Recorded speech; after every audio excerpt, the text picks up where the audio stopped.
શેઠજીના મોંમાંથી સરી પડ્યું. ભગવાન પણ ખરો છે, કેવી ઝૂંપડીમાં કેવું રૂપ મોકલી આપે છે. નીતિનભાઈ, તમારા ઘરનું રૂપ હું મારા મહેલમાં લઈ જવા માટે આવ્યો છું. નીતિનભાઈનું ઘર આજે ખુશીથી ઝળહળી ઉઠ્યું હતું.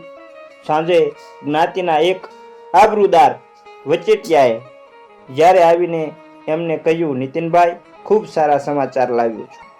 કાલે સાંજે શેઠ કિશોરીલાલ એમના દીકરા કલ્હાર માટે તમારી દીકરીનો હાથ માગવા માટે તમારે ઘરે પધારવાના છે. ત્યારથી જ નીતિનભાઈનું મગજ ચક્કર ઘૂમવા લાગ્યું હતું. ક્યાં શેઠ કિશોરીલાલ અને ક્યાં પોતે. શરૂઆતમાં તો તેમને આ વાત મજાક જેવી લાગી હતી. એમણે પેલાને પૂછી પણ લીધું હતું, ભાઈ, મારી મસ્કરી તો નથી કરતા ને? પેલો ગંભીર હતો. ના નીતિનભાઈ, હું આવી વાતમાં તમારી તો શું, બીજા કોઈની પણ મસ્કરી ન કરું. શેઠ કિશોરીલાલ ખરેખર તમારા ઘરે આવવાના છે. એ પોતે સીધા તમારી સાથે વાત કરે એ વ્યવહારિક ન ગણાય, એટલે એમણે મારા દ્વારા કહેવડાવ્યું છે. ભલે હું માની લઉં છું, પણ મને એ જણાવશો કે એમના જેવા અબજોપતિને મારા જેવા રંકની દીકરીમાં શા માટે રસ પડ્યો? પેલો સજ્જન નીતિનભાઈના ભોળપણ પર હસી પડ્યો. નીતિનભાઈ, તમે તમારી દીકરીને ક્યારેય ધ્યાનપૂર્વક જોઈ છે ખરી? આપની જ્ઞાતિની વાત જવા દો, આખા શહેરમાં તમારી દીકરીની તોલે ઊભી રહી શકે તેવી એક પણ યુવતી નથી. તમારા ભાડાના ઘરમાં પ્રગટેલો આ રૂપનો બલ્બ કોઈ મોટી હવેલીનું કિંમતી ઝુમ્મર બનવા સર્જાયું છે. મેં આ સમાચાર જાણ્યા ત્યારે મને પણ તમારા જેટલું જ આશ્ચર્ય થયું હતું, પણ પછી તરત જ હું ખુશ થઈ ઉઠ્યો હતો. એક શુભચિંતક તરીકે હું સલાહ આપું છું કે શેઠજીની સરભરામાં કશી મણા રહી જવા ન દેતા. શેઠજી જરા અભિમાની છે. એમની શ્રીમંતાઈનો નશો એમના દિમાગ પર છવાઈ ગયેલો છે, પણ એમની એક જ મુલાકાત સાચવી લેશો તો દીકરીનો જન્મારો સુધરી જશે. કહેનાર તો કહીને ચાલ્યા ગયા, પણ નીતિન કુમાર ચક્કર ખાઈ ગયા. પત્ની વગરનું ઘર, એક રૂમ રસોડું, દોઢ ખોલીનું મકાન, એક ખૂણામાં પાટ જે દિવસે બેસવાના કામમાં આવતી અને રાત્રે સુવા માટે, એક ખૂણામાં ડામચો, પોપડા ઉખડી ગયેલી દિવાલ પાસે જૂના જમાનાની લાકડાની ચોરસ પેટી, ઘરની અડધી ઘરવખરી એ પેટીમાં બંધ હતી. છત ઉપરથી લટકતો 15 વોલ્ટનો પીળો પ્રકાશ પાથરતો બલ્બ, અને એ બલ્બ જેવો જ ફિક્કો આ ઘરનો માલિક નીતિનભાઈ પોતે.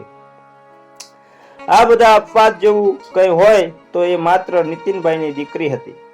દીકરી જન્મી એ પહેલા જ એની મમ્મીએ એનું નામ નક્કી કરી રાખ્યું હતું. જો દીકરી જન્મશે તો એનું નામ કિસ્તી રાખીશું. આજે કિસ્તી 22 વર્ષની થવા આવી હતી અને એની જન્મદાત્રીના અવસાનને અત્યારે 7મું વર્ષ ચાલતું હતું. માતા જાણતી હતી કે લાંબી બીમારીમાંથી એ બેઠી થવાની નથી, એટલે દીકરીને સંપૂર્ણ ઘરકામની સાથે સાથે ઉચ્ચ સંસ્કારોનો વારસો આપી ગઈ હતી. બાકી રહ્યું રૂપ, તો દીકરીની કિસ્તીની કાયાની રંગોળીમાં તમામ રંગો કુદરતે પૂરી આપ્યા હતા. જેમ જેમ એ યુવાન થતી ગઈ તેમ તેમ એ રંગો નિખાર પામતા ગયા. એના રૂપાળા લંબગોળ ચહેરા પર આખું શહેર મળતું હતું અને એની બે તેજસ્વી આંખોમાંથી ઝરતી દાહક અગનજાળામાં શહેરના તમામ લંપટ યુવાનો બળી મરતા હતા. એ જ્યારે કોઈ ચીજ વસ્તુ ખરીદવા માટે પગે ચાલતી બજારમાં જતી ત્યારે શહેરભરના યુવાનો એના પગ નીચે પાપણની જેમ જાજમ બિછાવી દેતા હતા. પણ આ તેજનો ફુવારો ભારે ગર્વિષ્ઠ હતો. એ કોઈને દાદ આપતી ન હતી. નીતિનભાઈએ વહેલી સવારથી જ તૈયારી શરૂ કરી દીધી. દીકરીને જણાવી દીધું, બેટા, તારી પાસે સારા કપડાં ન હોય તો તારી બહેનપાણી પાસેથી લઈ આવજે. સાંજ સુધીમાં સજી ધજીને એવી તૈયાર થઈ જજે કે તને જોઈને કિસ્તીને આ ન ગમ્યું. એણે દલીલ કરી, પપ્પા, એ લોકો મને જોવા આવે છે કે મારા કપડાને? હું જેવી છું તેવી જ સારી છું. નીતિનભાઈ એને સમજાવી, બેટા તે પહેલી કહેવત સાંભળી છે ને, એક નૂર આદમી, હજાર નૂર કપડા, લાખ નૂર ટાપ ટીપ, કરોડ નૂર નખરા. કિસ્તી છણકો કરી ઉઠી, પપ્પા મને એવું બધું નહીં ફાવે.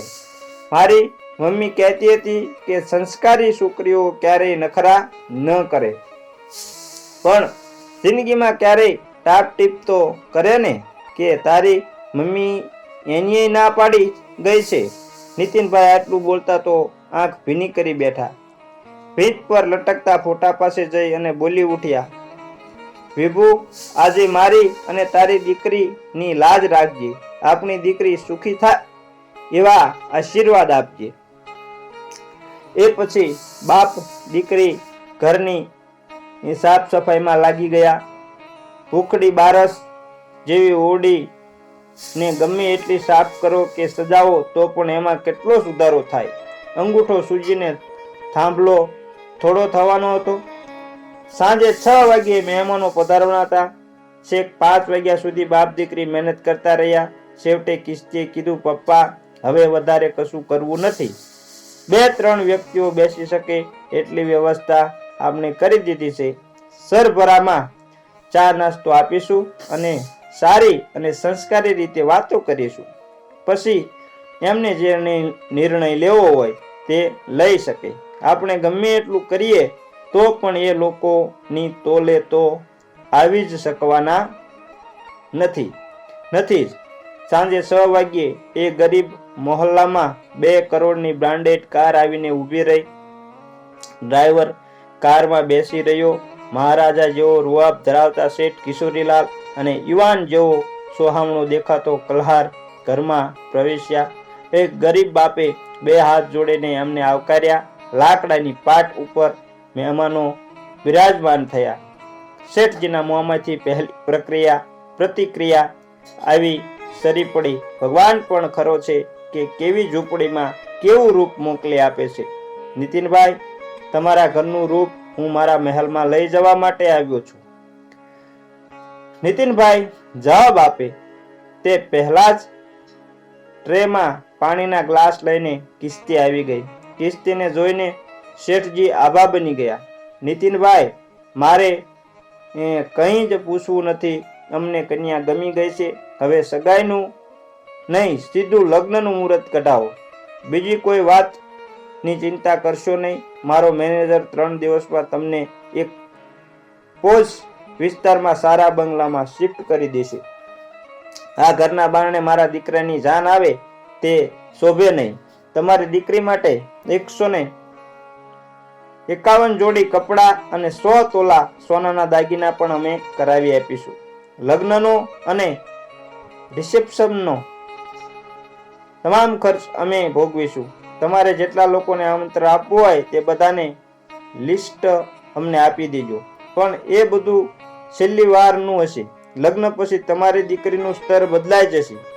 એને એની રીતભાત, બોલચાલ અને સંબંધો બધું અમારા ખાનદાનને શોભે એવું. 20 મિનિટથી પણ ઓછા સમયમાં એક પક્ષી વાત પૂરી કરીને મહારાજા અને યુવરાજ વિદાય થઈ ગયા. કલ્હાર જતા જતા પોતાનો મોબાઈલ નંબર આપતો ગયો. 1 કલાક પછી કિસ્તીએ કલ્હારને મેસેજ કર્યો, તમે મને પામવા આવ્યા હતા કે ખરીદવા? તમારા પિતાશ્રીના એક શબ્દમાંથી 1 કરોડ રૂપિયા ખર્ચતા હતા. મારે એક વાતની સ્પષ્ટતા કરવી છે કે આ જગતમાં ધનવાનોની ઇજ્જત માત્ર તેમના ધનના કારણે હોય છે અને ગરીબોનું તો ધન જ એમની ઇજ્જત હોય છે. તમે દેખાવમાં તો મને ગમ્યા છો, પણ તમારા વિચારો હું નથી જાણતી. તમે પણ તમારા પપ્પા જેવા જ છો તો મને ભૂલી જજો.